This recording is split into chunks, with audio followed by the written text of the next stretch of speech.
menyukai bahasa Mandarin setiap orang itu berbeda. Saya mungkin udah pernah bercerita ke beberapa kelas, alasan saya belajar bahasa Mandarin itu hanya karena seekor monyet.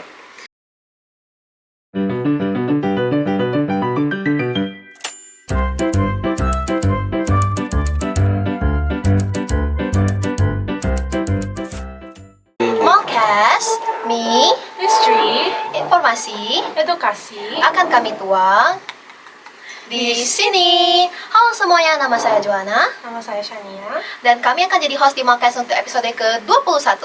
Ini kali kedua saya menjadi host dan ini Shania. Ini pertama kali saya akan menjadi host. Joanna, kira-kira guest kita hari ini siapa ya? Dengar-dengar sih guys, kita kali ini baru lulus S2 dari Wuhan University loh. Langsung aja kita panggil Lause William. Perkenalkan, nama Lause William Wijaya Fu, asal asli Kota Pekanbaru, tetapi besarnya di Batam. Ya, Oke, salam kenal ya Lause. salam kenal host kita. Lause dulunya S1 lulusan dari mana ya? Atau kayak SMA-nya dari mana gitu? Oke, ngomong-ngomong, kalau ngebahas SMA, sebenarnya Lause juga alumni SMA Maitreya Wira loh. Nah, jadi setelah tamat dari SMA Maitreya Wira, Lause melanjutkan studi S1 di Universitas Universal. Iya, kemudian setelah dari Universitas Universal baru mendapatkan peluang melanjutkan studi S2 ke Wuhan University. Keren. Lause kira-kira pernah apply beasiswa nggak, Lause? Nah, untuk pembelajaran S2 di Wuhan University kali ini kebetulan melakukan pengeplaian beasiswa. Ya. Lause ada alasan khusus gak kenapa Lause mau ambil S2 untuk melanjutin? Kan Lause udah pernah lulus S1 nih sebelumnya. Iya, benar sekali. Semua pertanyaan yang cukup mendalam ya. Dulunya itu ketika tamat S1 itu sebenarnya tidak terpikir untuk lanjut S2. Tetapi setelah dipikir-pikir mungkin kebutuhan pendidikan yang lebih lanjut, ingin mempelajari jurusan yang bersangkutan ini, jurusan yang berkaitan dengan tamatan S1 ini lebih dalam, melakukan penelitian. Jadi ujung-ujung akhirnya itu memutuskan untuk melanjutkan studi S2. Oke. Lause ada kesusahan apa nggak ya selama kayak mencoba apply ke S2 ini? Kalau diomong-omong kesusahan mungkin agak sedikit unik, yaitu kesusahan mental kita sendiri ya. Karena ini merupakan sebuah proses yang cukup panjang di mana mengapply berkas itu, setelah mengapply berkas itu kita harus menunggu dengan waktu yang cukup panjang. Jadi selama menunggu itu penuh dengan nervous, grogi, ketakutan, mungkin takut tidak diterima atau juga takut tidak lolos. Tetapi ya syukur ya akhirnya diterima juga di Wuhan University. Ya. Kalau Lause ingin lanjut S2 di luar negeri itu caranya gimana ya? Nah, kalau untuk melanjutkan S2 ke luar negeri itu sebenarnya banyak cara. Salah satu itu self-funded. Nah, tetapi kebetulan langsung melewati jalur beasiswa untuk terutamanya kita bilang tujuan ke negeri Tiongkok ya. Negeri Tiongkok itu kita ada 2 beasiswa yang cukup terkenal, yaitu beasiswa Chinese Government, sama satu lagi namanya Chinese International Teaching International Study, disingkat dengan CIS. Ya. Lause walaupun Lause ada apply beasiswa, ada nggak ya biaya yang Lause masih harus tanggung gitu sebelum pergi ke S2 di Wuhan Nah, University? tentu saja ada biaya-biaya yang harus kita tanggung sendiri. Contohnya pembuatan visa, tiket pesawat berangkat. Kalau kita berada di Batam, itu kan mau berangkat ke China itu agak sedikit ribet ya. Nah, mungkin kita buy via Singapura atau kita buy via Jakarta ya. Menurut Lause, fasilitas kuliah di Lause itu unik nggak ya? Nah, fasilitas di tempat Lause, Universitas Lause itu menurut Lause sendiri cukup lengkap ya, cukup lengkap dari dom, beberapa info-info pendukung hingga SDM yang menjaga kita sebagai mahasiswa foreigner, yang disebut juga supervisor kita mungkin ya, supervisor dan ataupun bisa juga dibilang konselor kita ya.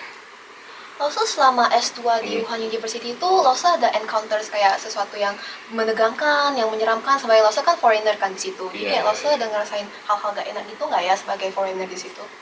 So far So far selama di China itu belum ya, mungkin hoki saya sendiri ya, belum menemukan hal-hal seperti itu. Tetapi mungkin kalau pesan-pesan untuk teman-teman yang ingin melanjutkan studi ke China, ya namanya kita juga stay di negara orang lain, ya kita ikutin saja aturan negara orang lain. Ya.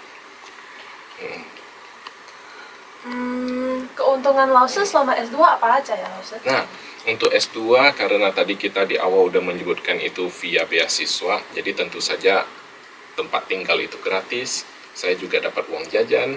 Nah, kita sekolah itu SPP juga gratis, jadi memang kita bisa tenang belajar 100% seperti itu. Ada nggak ya Lause kayak trade off-nya untuk kayak dapat semua itu? Kayak misalnya Lause dapat uang jajan, dapat dorm gini, tapi Lause nilainya harus bagus nih, gitu. Ada nggak ya kayak gitu? Nah, tentu saja ada syarat-syarat tertentu ya.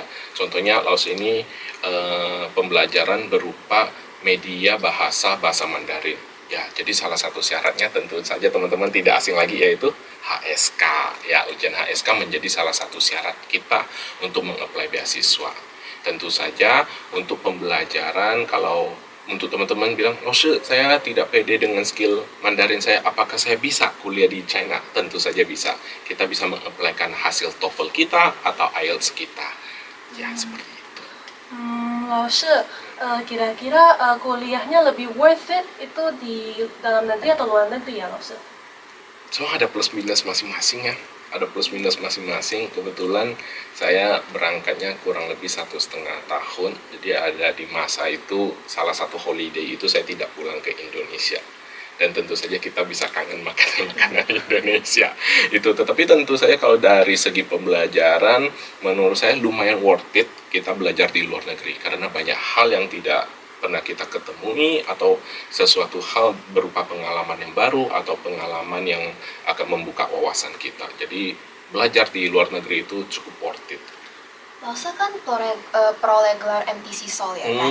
MTC Seoul itu apa ya Lause kalau boleh tahu? Oke, MTC Seoul itu adalah Master Teaching Chinese Speaker of Other Language. Jadi Master Teaching Chinese Speaker itu berarti target pembelajarannya atau personal yang diajari itu adalah foreigner. Jadi walaupun Laoshi sebagai orang Indonesia, Laoshi sebagai foreigner yang belajar ke Chinese, tetapi kan Laoshi akan pulang ke Indonesia ngajar. Jadi seperti teman-teman juga sebagai orang Indonesia, nah ini adalah target pengajaran Laoshi seperti itu. Laoshi ada pesan dan kesan nggak ya untuk calon mahasiswa? Pesan dan kesan dari Laoshi mungkin semangat, prepare saja secukupnya, banyak doa. Nah, saya percaya dan saya yakin juga, terutama untuk siswa-siswi SMA Maitreya Wira kita, jika ingin melakukan apply beasiswa, saya yakin kalian pasti juga bisa. Ya. Lause selama di Yuhan University kan jauh tuh dari orang tua, dari rumah ya kan? Pernah nggak ya Lause ngerasain kayak homesick gitu? Nah, mengenai kata homesick ini, awalnya saya sendiri saya ngerasa saya tidak akan ada homesick. Toh saya juga udah besar ya kan. Tetapi setelah mengalami di mana salah satu holiday yang saya tidak pulang itu, saya ngerasa rupanya perkumpulan dengan keluarga itu sangat penting dan dibutuhkan juga. Nah, saat itu saya merasakan saya sepertinya homesick. Iya. Lause masih ada kontak sama teman-teman Lause nggak yang dari kayak Wuhan University gitu? Oh, tentu saja, terutama ketika kemarin barusan selesai graduation, ya mungkin Lause merupakan salah satu mahasiswa yang pulangnya paling cepat, karena masih ada beberapa teman saya orang Indonesia yang di Wuhan University juga, mereka masih stay di sana. Nah, saya merupakan salah satu rombongan yang paling cepat. Jadi ketika perpisahan, banyak teman-teman yang kenapa pulangnya cepat, dan sehingga saat ini masih ada kontak dengan teman-teman, baik itu teman-teman dari negara lain ataupun teman-teman dari Tiongkok. Laoshi, misalnya syarat beasiswa, misal nilai apa aja ya yang dibutuhkan? Mungkin untuk teman-teman itu kedepannya akan mengapply beasiswa S1. Salah satu itu yang paling penting itu adalah HSK bagi untuk Chinese staff. Tetapi kalau English staff seperti yang tadi Lause sampaikan, itu ada TOEFL atau IELTS, tetapi itu kembali lagi ke kampus tujuan kita. Mungkin ada beberapa teman-teman itu targetnya lebih tinggi ya, pengen Peking University, Tsinghua University. Nah, tentu saja targetnya juga berbeda. Biasa untuk Tsinghua University paling minim itu untuk S1 sekitar di HSK 5. Tentu kalau HSK untuk S2 itu sekitar HSK 6 ya, dengan nilai tertentu. Jadi kalau misalnya teman-teman tertarik atau sudah tahu tujuan kampus yang ingin ditujukan, mungkin boleh langsung browsing websitenya, langsung dilihat. Oh, di sana ada skor-skor tertentu. Begitu juga dengan TOEFL dan IELTS. IELTS itu kalau contohnya Wuhan University, IELTS itu kemarin kalau nggak salah skornya itu sekitar 6, TOEFL itu sekitar 80 atau 70 atau 80 ya. Kalau untuk HSK untuk anak S1 sekitar HSK 5 kalau tidak salah. Kalau boleh tahu, Lause ada kayak culture shock gitu nggak waktu kayak pertama kali S2 ke sana? Kan S1-nya kan di Batam nih ya kan? Benar. Terus S2 di sana tuh ada culture shock yang wow banget gitu nggak? Tentu saja ada ya, ada culture shock, baik itu dari budaya toiletnya, budaya makannya. Kalau ngomong budaya toilet mungkin banyak teman-teman itu langsung kepikir, oh toilet China itu kotor. Ternyata tidak, sekarang di China itu tidak banyak lagi toilet yang kotor, malahan toiletnya bersifat AI. Jadi kita bisa melihat screen, oh toilet ruangan ini ada orang atau tidak, dan toiletnya itu 24 hours dibersihkan oleh cleaning service gitu. Tetapi tentu saja ya masih ada beberapa toilet. Menurut Lause, apa ya perasaan Lause setelah diterima oleh top 10 university di China? Mengenai ini mungkin ada sedikit lelucon, karena saya tidak tahu pada awal saya menerima surat beasiswa, saya tidak tahu rupanya Wuhan University itu adalah top 10 university on China. Dan kapan saya tahu? Ketika saya menjelang lulus, dan ketika saya sekitar semester 3 atau semester 4, saya iseng karena banyak teman-teman sudah bilang, kita bangga loh bisa jadi alumni Wuhan University. Jadi saya tanda tanya, saya bilang, kenapa kita bangga? Sekali di search, oh rupanya Wuhan University itu ketika tahun 2023 itu sempat menjadi top 4. Dan saat ini masih berada di top 10. Jadi merupakan sebuah kebanggaan bisa menjadi alumni Wuhan University ya. Itu kan mengesankan banget ya. Benar, Apalagi benar. Lause S1 dari sini terus tiba-tiba jauh banget tuh S2-nya ya Benar, kan. Selain dapat surat keterimanya, ada nggak ya pengalaman yang kayak paling berharga banget untuk Lause selama S1 atau mungkin S2 gitu? Pengalaman yang paling berharga yaitu Lause tidak sangka Lause bisa jadi Lause. Lause bisa jadi Lause karena S1 itu kebetulan jurusan Lause itu pendidikan bahasa Mandarin, dan S2 itu dilanjut ke Master Teaching of Chinese Language. Nah, jadi saya juga berterima kasih sebenarnya karena tidak nyangka saya bisa melanjutkan studi sampai S2, dan salah satunya itu saya masih bisa bertahan di dunia pendidikan. Itu merupakan sebuah pengalaman dan sebuah hal yang sangat wow bagi saya. Ada nggak ya rahasia Lause untuk kayak suka sama Mandarin gitu? Kan kita tahu murid-murid MB pasti ada yang nggak suka juga kan sama Mandarin. Lause ada kayak sesuatu buat ngeinspirasi kami nggak kayak? Ya. Mungkin ini Lause hanya sekedar sharing ya, sekedar sharing karena saya yakin trik-trik menyukai bahasa Mandarin setiap orang itu berbeda. Saya mungkin udah pernah bercerita ke beberapa kelas, alasan saya belajar bahasa Mandarin itu hanya karena seekor monyet. Nah, seekor monyet yang mungkin teman-teman pernah dengar Journey to the West atau Xiu Ji, cerita Sun Wukong. Nah, itu merupakan salah satu media yang berhasil memicu saya, karena saya bingung kenapa bahasa apa sih yang diucapkan oleh seekor monyet tersebut gitu. Lause di China ada banyak mahasiswa yang dari Indo nggak ya? Benar, di China itu banyak mahasiswa, boleh dikatakan banyak sekali mahasiswa dari Indonesia. Jadi di China itu ada perkumpulan yang disebut dengan PPIT. Dia sebenarnya sama juga seperti himpunan-himpunan yang ada di Indonesia, tetapi PPIT ini dia itu lebih merupakan sebuah wadah untuk perkumpulan mahasiswa Indonesia kita yang ada di Tiongkok, baik dari S1, S2 hingga S3. Lause, boleh nanya nggak ya? Kan Lause udah sampai S2 nih, tapi kenapa ya Lause kayak masih milih buat jadi guru gitu, jadi guru Mandarin? Mungkin saya ingin mengaplikan apa yang lebih tepatnya saya ingin sharing ya kepada teman-teman apa yang sudah Lause pelajari dan Lause merasa, nah hal-hal yang udah Lause pelajari itu ingin Lause sharingkan kepada teman-teman. Jadi mungkin tidak 100% akan diserap oleh teman-teman, tetapi kalau bisa menjadi motivasi buat teman-teman tidak mesti ke China, tetapi ke luar negeri, negara manapun aja itu udah mungkin sebuah hasil yang udah sangat membanggakan untuk Lause sendiri. Lause kira-kira selama S2 itu, kan kita tahu S2 itu harus penelitian ya kan? Benar. Penelitian apa yang Lause lakuin kalau boleh tahu? Nah, kebetulan Lause itu jurusan pendidikan bahasa Mandarin, di mana itu jurusan kami sebenarnya menuntut kami untuk meneliti mengenai pengajaran. Tetapi karena kebetulan Lause masuk ke kampus itu dia lebih ke fakultas literatur, yaitu sastra. Jadi dosen-dosen atau guru-guru yang di sastra itu lebih kebanyakan meneliti bahasa secara langsung. Jadi sebenarnya Lause dibawa pengaruh oleh dosen saya dan kebetulan Lause juga hobi meneliti grammar atau bahasa gitu. Jadi basically-nya itu Lause meneliti tentang grammar. Salah satunya itu grammar kalimat perintah atau kalimat imperatif.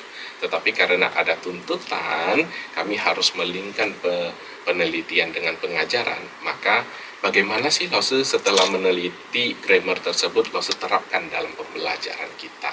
Dan tentu saja target penelitian Lause adalah siswa-siswa di Indonesia. Di antara semua sekolah kan Lause kan udah S2 nih, pasti apply kalau mau jadi guru tuh kan bisa dibilang agak lebih senior gitu kan. Kenapa ya Lause mau pilih MW lagi? Karena kan Lause lulus MW, Lause di UVerse, and then S2, terus balik lagi ke MW buat ngajar.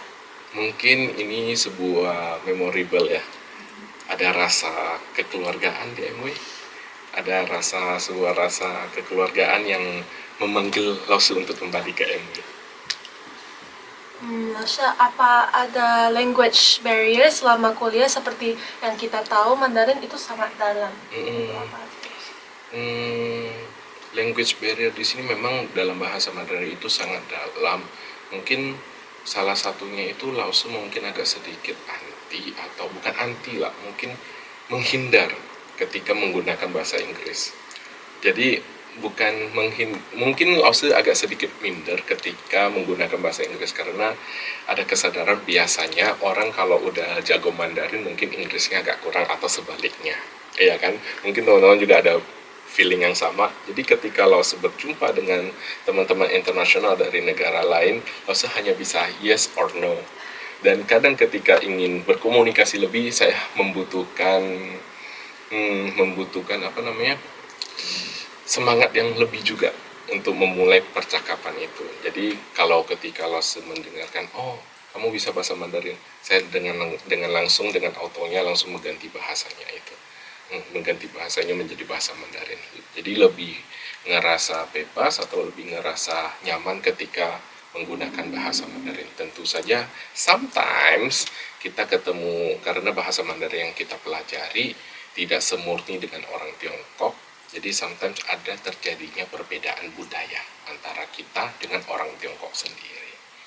Lause kan di sana tuh Mandarin kan bervariasi gitu kan, kita nggak bisa tahu aksen semuanya. Benar. Ada nggak sih satu aksen yang Lause benar-benar nggak bisa paham gitu? Benar, ada. Ngomong aksen ini kebetulan ada satu aksen namanya aksen kota Chengdu. Nah kebetulan ini ada sebuah cerita yang unik bagi saya memiliki teman S3, kebetulan dia melakukan conference nasional, dia pergi ke kota Chengdu, dan dia tiba-tiba chat saya, dia bilang, Kowil, boleh tidak bantu saya itu pesan Waimai, pesan GoFood gitu. Oke, kirim, pakai aja nomor saya, jadi di register nomor saya. Tiba-tiba ketika saya ditelepon, saya dengan pede yang mengangkat telepon itu, setelah dengar, saya tidak tahu apa yang diucapkannya. Dan saya bilang, maaf, boleh berbahasa Mandarin atau berbahasa Putonghua seperti itu. Dan dia udah berusaha karena dapat kita ketahui sebenarnya memang banyak masyarakat China itu bahasa Mandarinnya udah nasional, lebih gampang dimengerti, tetapi masih ada beberapa senior yang memiliki aksen-aksen tertentu seperti itu. Jadi saat itu saya langsung shock. Mungkin ada boleh juga disebut culture shock kali ya, dengan bahasa yang berbeda. Apa Lause pernah mendapat tawaran lain di sekolah lain? Mendapatkan tawaran lain kebetulan, kalau tawaran lain masih belum ya, karena selama 1,5 tahun ini aktivitas saya hanya sebatas UHAN University seperti itu. Saya pernah mendapatkan tawaran translate di kampus lain, mendapatkan tawaran translate, kebetulan ya mungkin di jadwal kurang pas, saya ada rapat dan segala macam gitu di kegiatan kampus, jadi saya tidak bisa mengikuti kegiatan tersebut.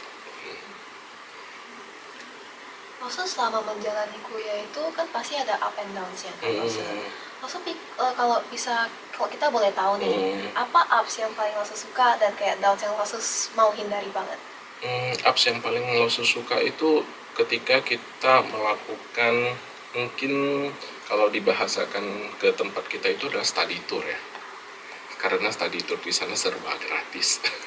Salah satunya tentu saja kita bisa mempelajari banyak budaya yang berkaitan dengan wilayah setempat. Salah satunya itu langsung melakukan study tour ke salah satu museum yang ada di Wuhan, dan langsung berhasil mengenali histori Wuhan. Rupanya Wuhan memiliki histori yang cukup panjang, dari kenapa Wuhan itu dia berdekatan dengan Yangtze River, dan juga kenapa Wuhan itu merupakan salah satu kota yang cukup maju di China juga. Lause study tour selain ke Museum Wuhan University ada gak ya selain itu? Kebetulan ketika Lause berangkat itu SKS pembelajaran Lause sudah minim sekali, jadi kesempatan study tour itu juga tidak banyak. Salah satunya itu ke museum, dan kebanyakan kebetulan study tour yang di-arrange itu adalah pelajaran sejarah. Jadi tempat-tempat yang dibawa pergi itu pasti ada hasil penggalian barang antik kuno, peninggalan sejarah, ataupun tempat-tempat poin-poin arkeolog seperti itu. Iya. Tetapi kalau misalnya teman-teman ada kesempatan, mungkin anak-anak S1, kebetulan saya punya adik kelas, itu dia sekarang baru tahun lalu dia S1 semester 1. Mereka udah pergi kurang lebih 5 atau 7 tempat dalam satu semester. Jadi ini merupakan salah satu poin plus ya, karena mereka memang memiliki banyak wilayah untuk divisit gitu. Maksud kalau boleh tahu mungkin guru bukan cita-cita Lause yang paling pertama, tapi kayak cita-cita paling awal Lause itu apa sih? Cita-cita awal Lause paling pertama itu kalau dibahas ya, paling awal itu pengen jadi polisi.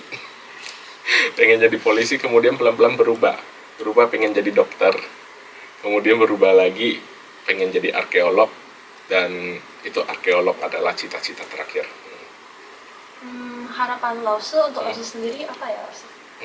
Harapan saya untuk sendiri, mungkin saya bisa terus berkarir, melanjutin terutama menjalani pekerjaan dengan baik, yaitu salah satu di dunia pendidikan, dan jika memungkinkan ingin juga melanjutkan studi lagi. Menurut Lause pribadi selama S1 S2 itu worth it kayak gimana ya bilangnya? Kayak sesuai nggak ya gitu kayak sama ekspektasi Lause sebelum Lause beneran kuliah gitu? Sebenarnya sebelum kuliah itu memang lebih tepatnya sebelum mengaplikan beasiswa itu sempat berekspektasi banyak sekali, tetapi sayangnya di mana masa Lause mengapply beasiswa itu adalah masa COVID, masa pandemi. Jadi waktu yang ditarik itu cukup panjang dan banyak menunggu, jadi mungkin ekspektasi tersebut itu pelan-pelan berkurang, sehingga ketika sampai China mungkin ekspektasinya sudah berkurang tetapi wow-nya jadi banyak gitu ya, seperti itu. Lause kira-kira ada niatan nggak ya lanjut S3? Nah, ya ada niatan S3. Mengenai S3 sebenarnya ada proses yang unik bagi Lause sendiri ketika selama melakukan penelitian, melakukan pengerjakan tesis akhir. Banyak teman-teman bilang, stay dong lanjut S3. Saat itu saya bilang, tidak. tesis udah cukup berat buat saya tidak siap untuk doktor gitu kan. Tetapi ketika selesai tesis, selesai sidang, selesai wisuda, dan di mana wisuda seremonial diheldkan di aula terbesar Wuhan University, saya duduk dan saya pikir sepertinya saya ingin melanjutkan S3. Ya mungkin ini sebuah proses yang agak dari down hingga up kali ya. Kalau semisal Lause udah ketemu niat untuk pergi lanjut S3, ada nggak ya universitas impian Lause untuk pergi S3-nya? Kalau memungkinkan, mungkin ingin mencoba Peking University. Ya, Peking University. Ke Peking University Lause masih mau ambil jurusan Mandarin lagi? Tentu saja. Biar linear kan, satu jalur gitu ya. Kalau misal Lause tidak dapat gelar dokter nih, tidak dapat S3-nya, apa Lause masih mau lanjutin jadi Lause lagi atau kayak Lause mau ngincar posisi lain gitu di dunia kerja? Mungkin saya akan tetap jadi Lause, tetapi mungkin ke jenjang yang lebih tinggi. Ya. Lause kira-kira selama kayak di Wuhan University, waktu Lause udah siap tesisnya gitu kan, ada nggak ya Lause research gitu? Karena kan tadi Lause sendiri juga bilang Lause kepikiran banget tuh mau S3 habis selesai tesis kan. Ada nggak Lause searching dari situ? Nah, kebetulan selama proses tesis itu kita membutuhkan jumlah baca paper yang cukup banyak. Jadi justru mungkin proses-proses inilah yang menjadi dukungan saya untuk saya mengambil keputusan ingin melanjutkan S3. Karena saya juga yakin dengan penelitian saya itu belum sempurna dan masih banyak poin yang bisa dikembangkan, banyak poin yang bisa dilakukan penelitian lebih lanjut. Jadi itu merupakan salah satu alasan saya ingin melanjutkan S3. Mungkin tidak dalam waktu dekat ya, butuh waktu yang sedikit panjang. Kalau Lause mau jadi dosen, Lause mau nggak? Tentu saja mau, tentu saja mau ya. Tetapi semua itu kembali lagi dengan proses yang akan berjalan nanti. Kalau boleh tahu nih ya Lause ya, apa sih budaya Chinese yang di waktu Lause kuliah di sana itu yang Lause suka banget gitu? Yang kayak masih deja vu sampai sekarang. Soal budaya Chinese salah satu yang paling deja vu sampai sekarang itu adalah semangat belajar mereka ya. Semangat belajar mereka itu luar biasa dan saya sempat shock yang dimana itu setiap di musim panas, menjelang musim panas dan menjelang musim dingin itu ada namanya ujian semester. Dan ujian semesternya itu agak sedikit berbeda dengan Indonesia. Kenapa saya bilang berbeda? Karena satu perpustakaan dari lantai 1, 2, 3, 4, mungkin ada 7 lantai, itu semua terpenuhi dengan mahasiswanya. Dan mahasiswanya itu ya semuanya belajar, benar-benar belajar. Dan yang paling shock itu bakal ada mahasiswa yang membawa matras sendiri ke perpustakaan. Jadi kebetulan di Wuhan University kalau udah masuk ke masa-masa ujian, perpustakaannya 24 jam. Jadi kalau dia 24 jam, mungkin ada beberapa mahasiswa akan nginep di perpustakaan. Kalau Lause sendiri, Lause pernah nginep nggak di perpustakaan untuk beneran belajar? Unfortunately, belum pernah. Karena Lause lebih nyaman belajar di kamar sendiri ketimbang di perpustakaan. Tapi mungkin ini dari Lause sendiri ya. Lause sendiri malahan ngerasa kalau di perpustakaan itu Lause tidak bisa fokus. Karena suara belajar mereka itu memang luar biasa. Walaupun hanya berbasis baca pelan-pelan, tetapi bayangin ribuan orang, puluh ribuan orang belajar bareng, jadi suaranya cukup crowded gitu. Lause kira-kira ada nggak ya perbedaan yang signifikan banget nih dari kayak Lause S1 di Batam sama S2 di China? Mungkin S1 di Batam kita juga kenali di Batam itu lebih banyak itu half work and half study. Jadi di mana itu ada sebagian mahasiswa itu kerja di pagi hari sampai sore hari dan kuliah di malam hari. Tetapi di China itu karena kita udah disponsorin beasiswa full SPP, full biaya hidup, dan kita tidak perlu sengaja mencari kerja lagi. Dan memang sebenarnya prohibited ya, dilarang untuk mencari kerja. Jadi di saat itu inilah yang benar-benar membuat Lause merasa full time kuliah dan half time kuliah itu ada perbedaan signifikan antara S1 dan S2. Lause bisa kasih semangat gak ya untuk kayak calon-calon kakak kelas 12 yang nanti bakal lanjutin kuliah. Lanjutin kuliah. Mungkin tidak panjang lebar, singkat pada jelas, semangat, raih mimpi kamu, pastikan tujuan kamu dan tanpa ragu-ragu kejarlah mimpimu. Cayo. Terima kasih Lause. Sisye, terima kasih. Shania, kira-kira kamu udah dapat pelajaran baru apa ya dari Lause? Sepertinya sangat terinspirasi dengan Lause ya, soalnya saya ada rencana untuk mau pergi ke China untuk kuliah. Jadi, Welcome luar banget biasa. ya. Iya, welcome banget. Welcome banget. Gak kerasa ya waktunya udah siap. Oke. Kalian yang lagi nonton jangan lupa like video ini dan juga subscribe. Kalau bisa leave a comment on our YouTube channel. Terima kasih. Terima kasih host kita. Terima kasih Lause.